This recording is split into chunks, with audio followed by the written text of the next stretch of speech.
Olá, amigos. Realmente faz muito tempo que eu não posto nada sobre pena de morte. Para se ter uma ideia, faz mais de um ano que nós publicamos um vídeo envolvendo esse tema aqui no canal. E esse vídeo ele era sobre o corredor da morte. Realmente, no passado, o tema era mais recorrente aqui no canal. Bom, então eu resolvi revisitar o assunto. Se os amigos perguntarem a qualquer pessoa, seja favorável, seja contrária à pena de morte, se os amigos perguntarem a qualquer pessoa qual o maior problema da pena de morte, da pena capital, eu creio que quase todo mundo vai dizer que é a irreversibilidade da pena. Não há, amigos, como retornar ao que se diz em direito de statu quo ante, ou seja, ao estado anterior no caso de um erro judiciário.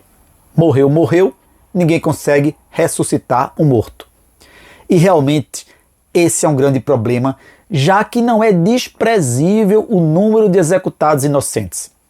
Nos Estados Unidos, que são um regime democrático com um poder judiciário estruturado, estima-se, amigos, que 4% das execuções tenham sido de inocentes. Isso mesmo, 4 entre 100 execuções foram erradas. Vocês já pensaram, os amigos já pensaram a sensação de uma pessoa ser condenada injustamente? E já imaginaram ainda mais a sensação de uma pessoa quando é condenada à morte, não tendo praticado crime algum? No canal nós já falamos de pelo menos 2 casos que até hoje geram polêmicas. O primeiro é o do garoto George, que foi executado com apenas 14 anos de idade e depois simplesmente teve o seu processo anulado. O outro caso é o do chamado bandido da luz vermelha, que foi vítima de um processo para lá de viciado. Nesse vídeo vamos trazer 3 casos com extrema probabilidade, com quase certeza de ter ocorrido erro judicial na aplicação da pena de morte. Em todos, infelizmente, o condenado foi executado. Então, amigos, vamos lá.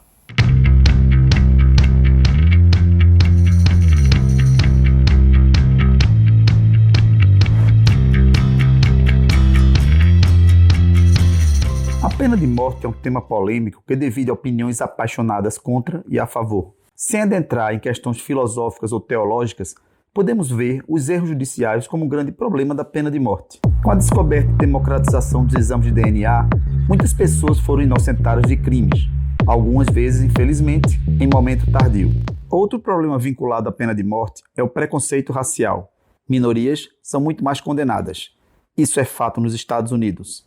E essas minorias, acabam sendo alvo de mais injustiças. Por outro lado, pobres que não têm dinheiro para contratar um bom advogado acabam ficando mais sujeitos a erros.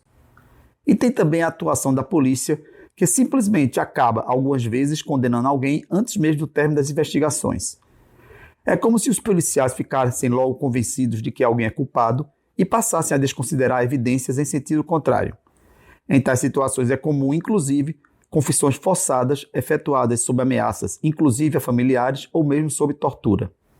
Esses erros judiciários na aplicação da pena de morte são preocupantes e levaram muitos defensores de direitos humanos a se opor à pena capital. Vamos agora trazer alguns casos assustadores de erros judiciários.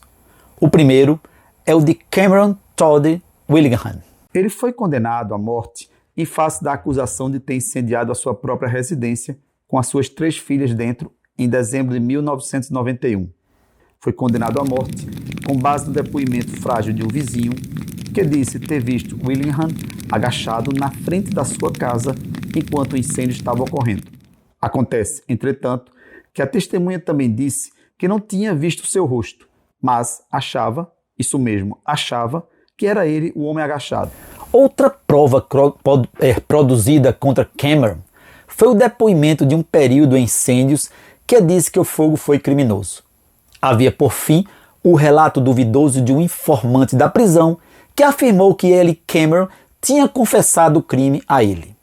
Esse informante, entretanto, era visto com suspeita por muitos policiais, pois já havia mentido antes. Cameron, por seu lado, sempre afirmou que o incêndio não foi intencional. Dizia que estava dormindo no quarto dos fundos da casa quando o fogo começou. Afirmou ainda que tentou, mas não conseguiu salvar as filhas. Seus argumentos não convenceram e ele acabou sendo executado em 17 de fevereiro de 2004. Sempre se achou que a sua condenação se deu com base em evidências extremamente frágeis. No entanto, o governador do Texas, Rick Perry, um defensor ferrenho da pena de morte, rejeitou todos os pedidos de clemência. No Texas, o estado que mais executa prisioneiros nos Estados Unidos, um governador que conceda clemência pode perder votos. Na verdade, amigos, o Texas é um estado assim meio esquizofrênico, pois ele tem uma vontade enorme. Ele adora executar presos. Em 2009, um grupo de diversos especialistas em incêndios concluiu que o fogo foi causado por um curto-circuito elétrico. O caso de Willingham continua a ser um lembrete dos perigos da pena de morte, especialmente quando as evidências são questionáveis.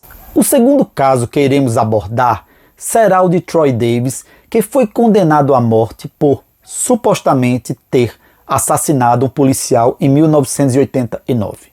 Troy Davis foi um homem negro que foi condenado à morte na Geórgia pelo assassinato de um policial branco, Mark McPhail. Davis nunca confessou o crime e sempre se declarou inocente.